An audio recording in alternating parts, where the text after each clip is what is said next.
জয় নিতাই, জয় গৌর। আশা করি আপনারা সবাই খুব ভালো আছেন এবং সুস্থ আছেন। তো এই যে আমরা বিগত কদিন ধরে আলোচনা করছিলাম বিধিমার্গ এবং রাগমার্গ নিয়ে, যে আমাদের ঈশ্বরের পথে এগোতে গেলে দুটো পথ অবলম্বন করে চলতে হয়। সেটা হলো, একটা হলো বিধিমার্গ, একটা হলো রাগমার্গ।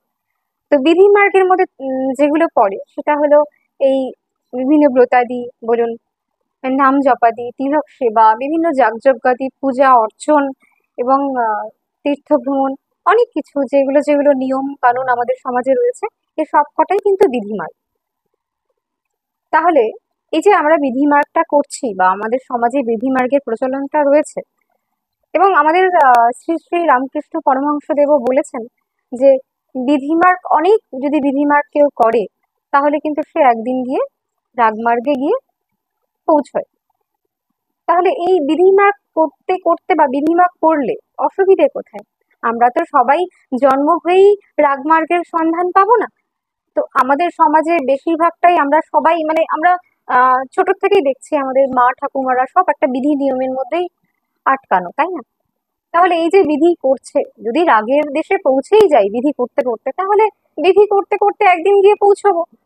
কারণ তুমি আগের দিন বলেছিলে যে বিধি না, মানে রাগমার্গে না পৌঁছলে কিন্তু ঈশ্বর লাভ হবে না। যতই আমরা বিধি করি, যদি ঠিকঠাক আমরা বিধি নিয়ম পালন করে যাই, সেটা আমরা পারি না যদিও, কিন্তু ঠিকঠাক যদি যাই তাহলে আমাদের কিন্তু ঈশ্বর লাভ হতে পারে। তো যদি আমরা বিধি মার্গ করতে করতে থাকি তাহলে আমাদের তো কোনো সমস্যা থাকার কথা নয়। মানে এই যে কি অসুবিধে হতে পারে না হতে পারে, এটাই আজকে আমরা শুনবো। জয় নিতাই। জয় নিতাই। দেখো, অসুবিধা কিছুই নেই। প্রথমত একটা জিনিস পরিষ্কার করি, যে যে যে সাধনগুলোর কথা বলা হলো, এগুলো যে বিধি মার্গেই তার সাধন তা কিন্তু নয়। রাগমার্গেও একই সাধন, কিন্তু তার মোড়টা আলাদা। একাদশী যেমন বিধি মার্গেও আছে, রাগের দেশেও একাদশী হতে পারে, হতে পারে। দরকার পড়ে না, কিন্তু হতে পারে। লোক শিক্ষার জন্য, সমাজ শিক্ষার জন্য হতে পারে। সে একাদশী হোক বা যাই যাই আদি সাধন ভক্তির অঙ্গ হোক না কেন, হতে পারে। প্রথম জিনিস গেল। এখন দ্বিতীয় প্রশ্ন হচ্ছে যে বিধির দেশে যদি থাকে তাহলে কেন সে রাগের দেশে আসবে? কারণ বিধির দেশে থাকতে থাকতেই রাগের দেশে পৌঁছানো যায়, হ্যাঁ, খুব সত্যি কথা। কিন্তু সঙ্গে সঙ্গে এটাও দেখতে হবে যে বিধির একটা তো নিয়ম আছে, সেই নিয়মটা আমরা সঠিক শাস্ত্র অনুযায়ী পালন করতে পারছি কি না। কারণ পুরাকালে যেসব বিধি আমরা দেখেছি, কেউ এক পায়ের উপর তপস্যা করছেন, কেউ বায়ু খেয়ে তপস্যা করছেন, কেউ ওই শুধু শুকনো ঘাস খেয়ে তপস্যা করছেন। মানে এক একজনের সাধন এক এক রকম, এবং তাদের যে নিয়ম নিষ্ঠা, হ্যাঁ, এবং তাদের যে আয়ু বা তাদের যে ক্ষমতা, সেগুলো অনেক বেশি ছিল আমাদের কলি যুগের মানুষের থেকে। এবং সেখানে দেখতে গেলে কলিযুগের মানুষের অন্নগত প্রাণ। হ্যাঁ, একবেলা ভাত না খেলে হাইপাই হাইপাই করে মানুষ। আমি আমার কথাই বলছি, বেশিরভাগ মানুষকে আমি দেখেছি। তো যাই হোক, সেখানে দাঁড়িয়ে একটা মানুষ, তারপরে আয়ু কম, তারপরে তার সাধনের শক্তি নাই, অর্ধেক শক্তিতে এমনি ক্ষয় করে ফেলেছে, তাহলে সে কি করে সাধন পথে অগ্রসর হবে? আমাদের সমাজে শিক্ষা ব্যবস্থা ভালো না, স্কুল কলেজে কোনোদিন এইসব গ্রন্থ পড়ানো হয় না, তাহলে ছেলেটা জানবে কোত্থেকে? একটা ছেলে জানতে জানতেই তো মোটামুটি একটা চাকরি পেতে পেতে তার মোটামুটি 21 থেকে 25 বছর লেগে যাবে, তারপরে তো তার এইসব বইয়ের খবর। কারণ কতগুলো বাবা মা তাদের সংস্কারী বাবা মা, কতগুলো ঘর তাদের সংস্কারী ঘর। ফালতু কথা বলে লাভ নেই। যেটা দেখা যাচ্ছে, যেটা প্র্যাকটিক্যাল, সেটা আলোচনা করাটাই ভালো। যে বেশিরভাগ মানুষই আমরা জানতে পারি না ছোট বয়স থেকে। আহ, এখন দেখো, যে বিধির দেশে থেকে আমরা নিয়ম সঠিকভাবে যদি পালন করতে পারি, সঠিকভাবে, হুম। তাহলে কিন্তু রাগের দেশে পৌঁছানো যায়। এ একদম গুরু সত্য কথা। ঠাকুরও বলেছেন এবং অনেক গ্রন্থেও এ কথা বলা আছে যে হ্যাঁ, বিধির দেশে থাকতে থাকতেই রাগের দেশে পৌঁছানো যায়। কিন্তু আমরা বিধি মানতে পারি কয়জন, এটাও তো দেখতে হবে। কারণ গ্রন্থগুলো যখন লেখা হচ্ছে তখনকার সময়টা অন্য ছিল, আজকেকার সময়টা অন্য, এটাও বুঝতে হবে। বলছে সঠিক বিধি। একদম। আজ থেকে 500 বছর আগে যে নিয়মগুলো মানুষের ওপর লাগুয়া হতো, আজকে সেই নিয়মগুলো লাগুয়া নয়। আজ থেকে আমি একটা ছোট্ট উদাহরণ দিচ্ছি। আজ থেকে 500 বছর আগে মানে বেশিরভাগ মানুষের বাড়িতে গরু দেখা যেত। তারা তারা আমরা দেখেছি, আমরা রায়গুণাকর ভারতচন্দ্রের কবিতার লাইনে দেখেছি, সেখানে বলা আছে আমার সন্তান যেন থাকে দুধে ভাতে। আজকে আর সে লাইন দেখা যায় না। আজকে দুধ মানে সেই বিরল। আজকে মদ খুব তাড়াতাড়ি দেখা যায়, মদের দোকান খুব তাড়াতাড়ি অলিতে গলিতে দেখা যায়, কিন্তু দুধের জিনিস দেখা যায়, দুধের দোকান দেখা যায় না। হ্যাঁ, এই কলিতে তো সেই এই কথা প্রচলিত আছে যে আগে মানুষের কি হতো, আগে মানুষের দুধ খুব তাড়াতাড়ি বিক্রি হয়ে যেত, মদের ঠিকানা পাওয়া যেত না। আর আজকে কলিহত জীবের জায়গায় মদ খুব তাড়াতাড়ি বিক্রি হয়, কিন্তু দুধ বিক্রি হয় না, দুধ কেনার লোক নাই। তাহলে ভেবে দেখো যুগটা কতটা বদলে গিয়েছে এবং সেই যুগটা কতখানি অ্যাডভান্স হয়ে গেছে। তা যাই হোক, যাকেই অ্যাডভান্স বলি না কেন, তো বিধি নিয়ম আমরা ঠিকঠাক পালন করতে পারি না বলেই আজকের শ্রীমান মহাপ্রভু রাগমার্গের আলোচনায় এসেছেন, বা রাগ ধর্মের ভক্তির প্রচারের জন্য তিনি এসেছেন। তিনি এই প্রেম প্রচারের জন্য এসেছেন। কেন? কারণ আমরা সেই বিধিটা ঠিকঠাক পালন করতে পারবো না, এবং করতে গেলে সেখানে অনেক কিছু শুদ্ধির ব্যাপার আছে। বস্তু শুদ্ধি, দ্রব্য শুদ্ধি, সমস্ত কিছু শুদ্ধি। সবার আগে তো চিত্ত শুদ্ধি, সেটাই তো নোংরা হয়ে গেছে সব থেকে, তাই না? আজকের অন্ন দূষণ হয়ে গেছে, জল দূষণ হয়ে গেছে, বায়ু দূষণ হয়ে গেছে। বাকিটা কে রয়েছে? শুদ্ধটা কে রয়েছে? আগুন একমাত্র ছাড়া বাকি শুদ্ধ কে? সবই তো দূষণ আমরা করে ফেলেছি, তাই না? জল দূষণ করেছি, বায়ু দূষণ করেছি, মাটি দূষণ করেছি। সব থেকে বেশি দূষণ হয়েছে মানুষের মন, মানুষের চিত্ত। এখন এটা যদি গন্ডগোল হয়ে যায়, তাহলে বস্তু নিলেই তো সে গন্ডগোল হয়ে যাবে, তাই না? তাহলে এটা বুঝতে হবে যে আমরা পারি না সেই নিয়ম পালন করতে। আচ্ছা, যদি নিয়ম পালন করতেও পারি, ঠাকুরের কথাটা দেখবে কি বলা আছে, এই বৈধি ভক্তি অনেক আচরণ করতে করতে ক্রমে রাগ ভক্তি আসে। এখন এই অনেক আচরণ করতে করতে ক্রমে, হুম। এখন এটা কতদিন? এটা তো কোথাও বলা নাই হুম। যে হ্যাঁ অনেক তুমি আছে। পাক্কা 1 বছর করলেই হবে, 2 বছর করলেই হবে, 5 বছর করলেই হবে। এখন মানে এটা কি কতদিন? জন্মও হতে পারে? এইবার যদি জন্ম জন্মান্তর হয়ে যায়। এইবার যিনারা বলছেন যে বিধি মার্গের আচরণ করতে করতে রাগ মার্গ আসে, তাহলে আমি বলি তারা এ কথাও বলেন, যখন এই কথাটা বলছেন যে বিধি মার্গের করতে করতেই রাগমার্গ আসে, একদিন রাগমার্গ আসবে, একদিন আসবে, এখন কোন দিন সেটা কিন্তু বলা নাই, একদিন আসবে। তা সেই দিনটা কবে হবে আমার? সেই দিনটা আমার কবে হবে? আবার সঙ্গে সঙ্গে এ কথাও শোনা যায় যে নিঃশ্বাসেন হি বিশ্বাস কদারুদ্ধ ভবিষ্যতি। কখন যে নিঃশ্বাসটা বন্ধ হয়ে যাবে, এখানে বিশ্বাস করো না নিঃশ্বাসকে। তাহলে যাকে এই কথা পড়ানো হচ্ছে যে নিঃশ্বাসকে বিশ্বাস করো না, আজকের নিতাই গৌর হরিবোল হয়ে গেলে সব ফর্সা, তাই তো? আজকে চোখ বন্ধ হয়ে গেলে তো সব ফর্সা।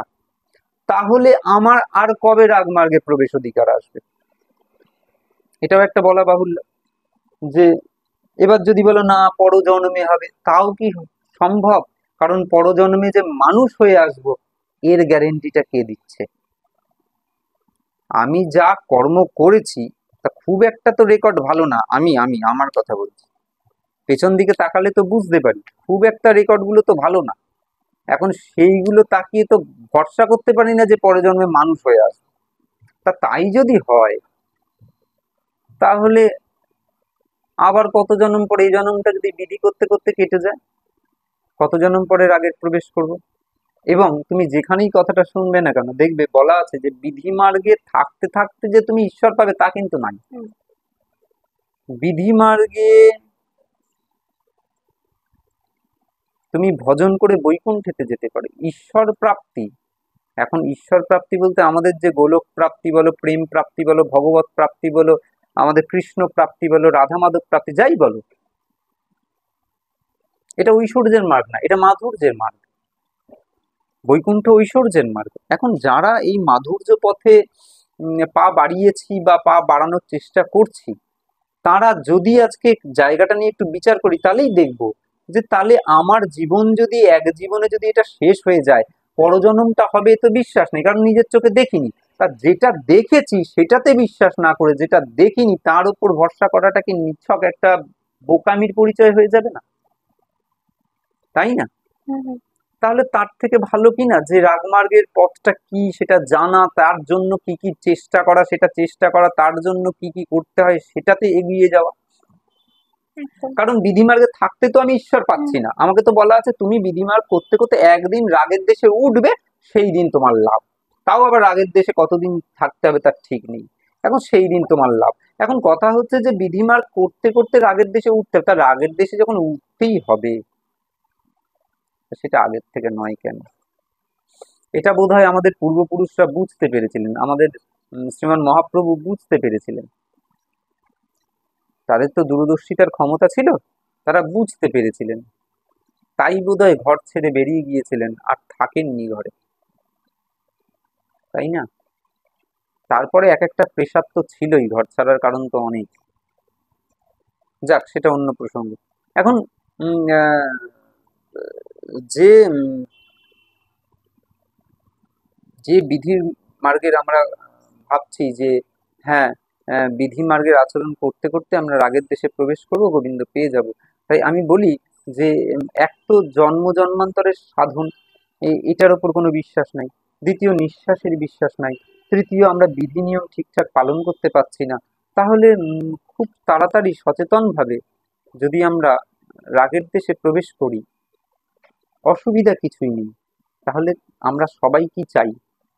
কে কত তাড়াতাড়ি বাড়ি গোবিন্দ। পৌঁছাতে হুম, পারি, তাই না? আমরা রাস্তায় বেরিয়েছি, আমাদের দেখতে হবে না যে আমরা বাড়ি ফিরবো। এখন আমরা বাড়ি ফেরার অনেক তো পথ আছে, কোনো পথ দিয়ে বাড়ি ফিরতে 10 ঘন্টা লাগে, কোনো পথ দিয়ে বাড়ি ফিরতে 6 ঘন্টা লাগে, কোনো পথ দিয়ে বাড়ি ফিরতে 1 ঘন্টা লাগে। এখন যদি আমরা ওই ঘুরে ঘুরে না গিয়ে আমরা যদি 1 ঘন্টার পথটা জানতে পারি, তাহলে এমন কি কোনো ব্যক্তি আছেন যিনি 1 ঘন্টার পথ জানার পরেও 10 ঘন্টার পথ বেছে নেবেন? অসুবিধাটা এই জায়গায়। মূলত অসুবিধাটা এই জায়গায় যে আমরা কত তাড়াতাড়ি বাড়ি পৌঁছাতে পারবো, আমাদের কত তাড়াতাড়ি ভগবত প্রাপ্তি হবে। কারণ আয়ুর তো কোনো সময় নিয়ে আসেনি যে এতদিন পর্যন্ত বাঁচবই বাঁচবো, তাই না? তাহলে যার যতটা তাড়াতাড়ি সম্ভব সে যদি তত তাড়াতাড়ি এই পথে উন্মুখ হই, তাহলে হয়তো আমরা সেই জায়গাটায় পৌঁছাতে পারবো। আরো একটা কথা, তুমি আর একটা কথা বলেছো যে মায়ের পেট থেকে পড়েই তো কেউ আর রাগের দেশে পৌঁছায় না। সত্যি কথাই, মায়ের পেট থেকে পড়ে কেউ রাগের দেশে পৌঁছায় না, এটা সত্য কথা। কিন্তু হ্যাঁ, পৌঁছায়। আবার সত্য মানে বলাটাও ভুল হবে। সংস্কার থাকলে হয়তো। যার সংস্কার আছে, যিনি হয়তো আগের জন্মে সংস্কার করেছেন, পরজন্মটা মানুষ পেয়েছেন তার কর্মগুণে বা গোবিন্দের কৃপা গুণে। এখন কথাটা হচ্ছে যে তিনি হয়তো পারছেন, কারণ হুট করে দেখা যায় অনেকের মধ্যে রাগ ভক্তি চলে আসে। এখন এটার সংখ্যা তো খুব একটা বেশি নয়। আমি বলি কি, আমাদের সাধারণ ঘরে প্রত্যেক ঘরেই বিধিমার্গের কিছু না কিছু অনুষ্ঠান হয়, প্রত্যেক ঘরে। সে সরস্বতী পূজা হোক, কালী পূজা হোক, দুর্গা পূজা হোক, শীতলা পূজা হোক, ইতু পূজা হোক, ঘেটু পূজা হোক, যাই হোক, হ্যাঁ, প্রত্যেক ঘরেই কিছু না কিছু হয়। এখন সুতরাং বিধিমার্গের সঙ্গে কিন্তু আমরা ওতপ্রোতভাবে জড়িত। তুমি দেখবে আমরা জন্ম থেকেই কিছু না কিছু পূজা আর্চার সঙ্গে আমরা জড়িত, তাই না? বিশেষ করে আমরা যারা পশ্চিমবঙ্গে, বাঙালির দুর্গা পূজা, সরস্বতী পূজা, তাই না? আমরা হুম, কিন্তু জড়িত। এখন দেখো, যদি এইটা হয়, হুম, তাহলে আমরা বিধিমার্গ তো অলরেডি করেই ফেলছি কিছুটা কিছু। হ্যাঁ, এবার রাগের দেশে যদি পৌঁছানোর কোনো অধিকার পেয়ে যাই, পৌঁছানোর জন্য কোনো লোভ হয়, বা কানে যদি এসে যায় যে এমন একটা রাগের দেশ আছে যে দেশে আমাদের মাধুর্যের ভগবান আছেন, আমাদের প্রেমের ভগবান আছেন, প্রেমের ঠাকুর আছেন, আমরা তো পৌঁছাতে পাওয়ার জন্য চেষ্টা করা যেতে পারে, তাই না? আমরা তো আর একেবারে মায়ের পেট থেকে পেরিয়েই যাচ্ছি না, আমরা তো কিছু বিধি পালন করেছি, তাই না? সুতরাং এটা বলাও ভুল যে আমরা একেবারে মায়ের পেট থেকে পড়েই বেরিয়ে গেলাম রাজমার্গে। আমরা কিছু না কিছু বিধিমার্গের অনুষ্ঠান করি। আর রাগের দেশে এই সব সমস্ত সাধনও আছে, শুধু মোডটা অন্য। একই ইঞ্জিন কলকাতা থেকে শিলিগুড়ি চলে যাচ্ছে, আবার যখন উল্টো পথে আসছে ইঞ্জিনটা শুধু বদলে দিচ্ছে, গাড়িটা একই, গাড়িটা একই, তাই সাধন সব একই, শুধু মোডটা আলাদা। একটা পূর্ব থেকে পশ্চিমে যাচ্ছে, একটা পশ্চিম থেকে পূর্ব দিকে আসছে, মোডটা আলাদা। সুতরাং এটা জেনে নিতে হবে যে রাগের দেশে তার নিয়মগুলো কি কি, বা রাগের দেশে আমরা কেমন ভাবে ভালোবাসবো, বা রাগের দেশে আমরা কেমন ভাবে এগোবো। ব্যাস। হ্যাঁ, আরেকটা মানে এখানে আরেকটা প্রশ্ন থাকে যে তাহলে রাগের দেশে কেমন করে এগোবে?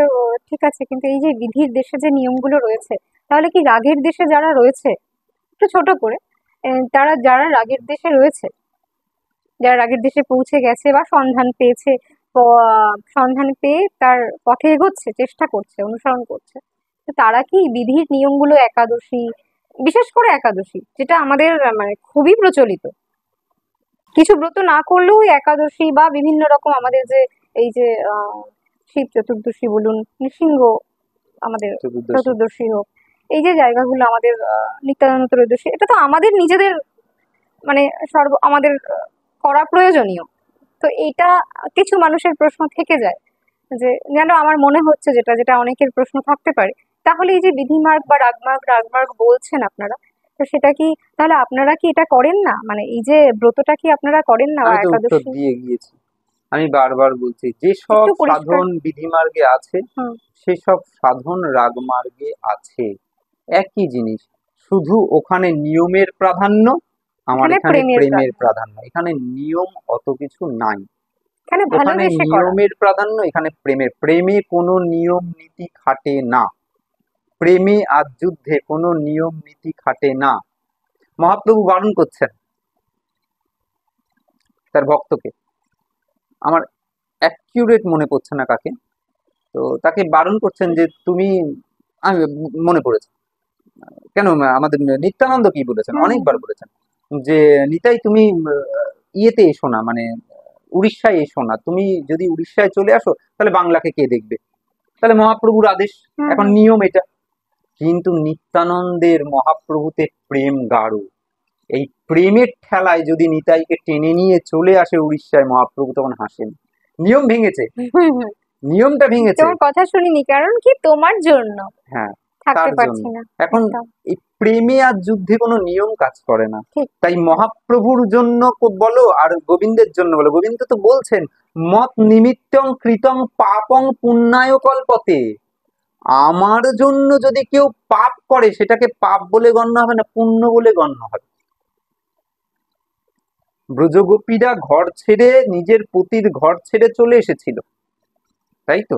তা এটাকে যদি আজকের সমাজে করে খুব ভালোভাবে বলবে, বলবে না তো। কখনো কিন্তু যদি এটা গোবিন্দের জন্য হয়, জগৎ স্বামীর জন্য হয়, হতেই পারে। এই মত নিমিত্তং কৃতং পাপং, ওটা প্রেমের টানে ছুটে যাচ্ছে। প্রেমটা কিন্তু যাত্রার জন্য না, গোবিন্দের জন্য। ব্রজবাসী, ভালো করে বোঝো, হুম। এটা গোবিন্দের জন্য, জগৎ স্বামীর জন্য, সেই পরব্রহ্মের জন্য, সেই পরমাত্মার জন্য যেখানে আত্মার টান, তাই না? সেই টানে তো সে ছুটে যাচ্ছে। এখন সেই টান যখন ওঠে, তখন আর এইসব থাকে না, এইসব নিয়ম বিধি টিধি থাকে না। সোজা কথা হচ্ছে, প্রেমের দেশে নিয়ম খাটে না, সবই থাকে কিন্তু নিয়মটা থাকে না। এখানে প্রেমটা বিরাট। একাদশীর দিন সে সমস্ত ইন্দ্রিয় দিয়ে, একাদশ ইন্দ্রিয় দিয়ে তখন গোবিন্দ সেবা কিভাবে করব, সমস্ত সময়টা আমি কিভাবে তার সেবায় নিয়োজিত করবো, ভেতরটা জ্বলে পুড়ে যাবে, ভেতরটা জ্বলে পুড়ে যাবে। বিধির নিয়মে তা হয় না। বেশ দিব্যি খেয়ে খাইয়ে পড়ে পড়িয়ে নেচে নাচিয়ে হেসে কেঁদে কুদে, মানে খুব সুন্দর করে চলে, কিন্তু মানে 2 ঘন্টা ঠাকুর ঘরে সুন্দর করে সাজিয়ে গুছিয়ে ওই 2 ঘন্টা দু বলবো কি ঘন্টা 20 বাদ ঘন্টা বলবো সেটা তারা জানেন। মানে আমি শুধু বলতে চাইছি, রাগের দেশে নিয়ম চলে না, এখানে জ্বলে পুড়ে যেতে হয়, এখানে ভেতরে আগুন লেগে যায়, থাকা যায় না। তোমা ছাড়া প্রাণ বাঁচে না, তবই বাস্মি তবই বাস্মি তবই বাস্মি, তোমাকে ছাড়া থাকা যাচ্ছে না, ন জীবা তু রাধে, রঘুনাথ দাস গোস্বামী বলছেন। তোমাকে ছাড়া বাঁচি না, তোমাকে ছাড়া বাঁচি না।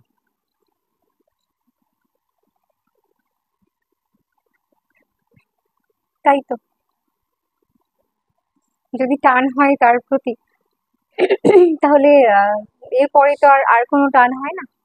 তো এই যে টান নিয়ে, ভালোবাসা নিয়ে, প্রেম নিয়ে, প্রীতি নিয়ে, প্রীতিপূর্বক আমরা যদি তাকে ভালোবেসে এই নিয়মগুলো করি, নিয়ম করছি, করতে হচ্ছে, বা নিয়মের মধ্যে রয়েছে কিছু কিছু ব্রত যেগুলো আমাদের করতে হয়, কিন্তু সমস্তটাই চলে, কিন্তু সেটার মধ্যে প্রেম আছে, প্রীতি আছে, ভালোবাসা আছে, যেন গোবিন্দ আর আমার মাঝে কোনো রকম নিয়ম না খাড়া হয়ে যায়, গোবিন্দ আমার মাঝে যেন প্রেম থাকে, প্রীতি থাকে, এটাই আমাদের উদ্দেশ্য।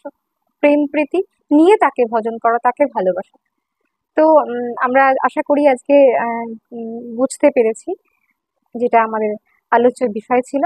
আপনারা যদি কোনো রকম কোনো অসুবিধে থাকে বা কোনো প্রশ্ন থাকে, আপনারা অবশ্যই আমাদের কমেন্ট বক্সে জানাবেন, এবং নিশ্চয়ই কোনো রকম আরো যদি কোনো প্রশ্ন থাকে যে সেটা আলোচ্য বিষয় রয়েছে বা আলোচনা আমরা, যদি আমাদের দ্বারা আলোচনা হয়, উনি যদি করতে পারেন, তাহলে নিশ্চয়ই আপনি জানাবেন। তাহলে আজকে এখানেই থাক। আপনারা ভালো থাকবেন, সুস্থ থাকবেন। জয় নিতাই, জয় গৌর। জয় নিতাই।